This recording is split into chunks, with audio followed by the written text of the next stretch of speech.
Salamat po, Mr. Presiding Officer.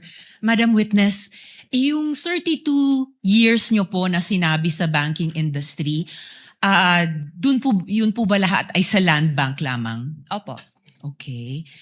And then, sabi nyo po, unusual. Unusual yung withdrawals na ito.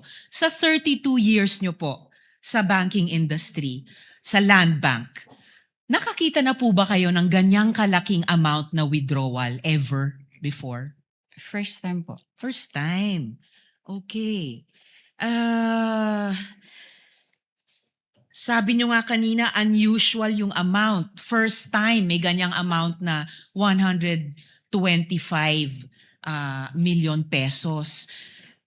Bakit yung sinabing unusual? Ano yung floor nyo para sabihing unusual yung isang amount?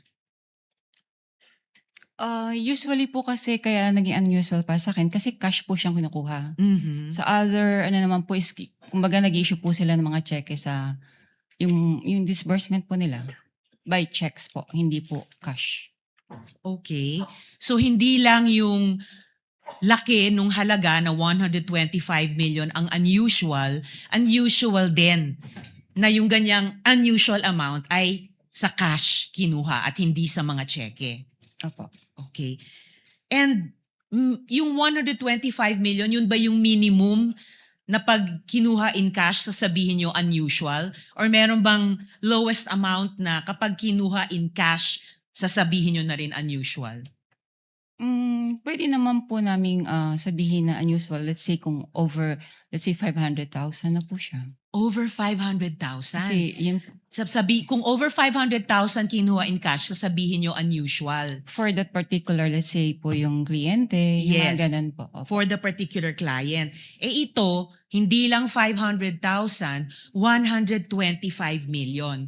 So, 250 times mas unusual sa minimum amount na sasabihin yung unusual kung kinuha in cash. Depende po rin sa yung kliyente po. Depende sa kliyente. Mm. But kung sino mang kliyente aside, nasabi niyong unusual dahil 125 million na para po sa akin is 250 times yung 500,000 at hindi po in check, kundi in cash po kinuha.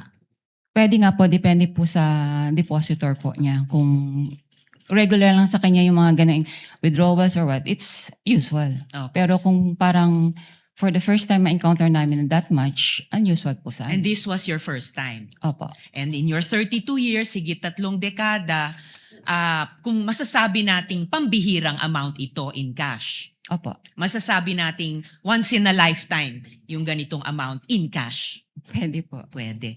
Alright. Salamat, Mr. Presiding Officer. Thank you.